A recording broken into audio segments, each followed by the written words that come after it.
সম্মানিত ভিউয়ার্স, আসসালামু আলাইকুম ওয়া রাহমাতুল্লাহি ওয়া বারাকাতুহু। আমি গত জুম্মাতে যখন জুম্মার নামাজ পড়ে আমাদের কবরস্থানে যখন আমি দাদা দাদির কবর জিয়ারত করতে যাই, তখন এত রোদ ছিল যে আমি কবর সুন্দর মতো জিয়ারত করতে পারতেছিলাম না। আমি সেই রোদের কারণে ছায়া চলে আসি। তখন মাথায় একটা চিন্তা আসলো যে আমাদের এই পৃথিবীতে এই এতটুকু গরম, এটা আবার কি গরম? আমাদের পৃথিবী থেকে সূর্যের দূরত্ব প্রায় 1500 কোটি কিলোমিটার, তাও আমাদের এই এত গরম লাগছে। আর যখন হাশরের মাঠে সূর্য থাকবে প্রায় মাথার এক থেকে দেড় হাত বা এর কাছাকাছি দূরত্বে, তখন আমাদের কি অবস্থাটা হবে?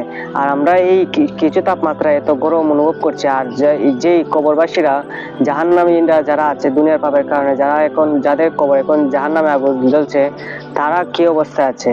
তাই আমরা দুনিয়ার মোহমায়া ত্যাগ করে চলুন আমরা ধর্মের প্রতি ফিরে যাই এবং আল্লাহর সন্তুষ্টি অর্জনের মাধ্যমে আমাদের জিন্দেগি পরিচালনা করি।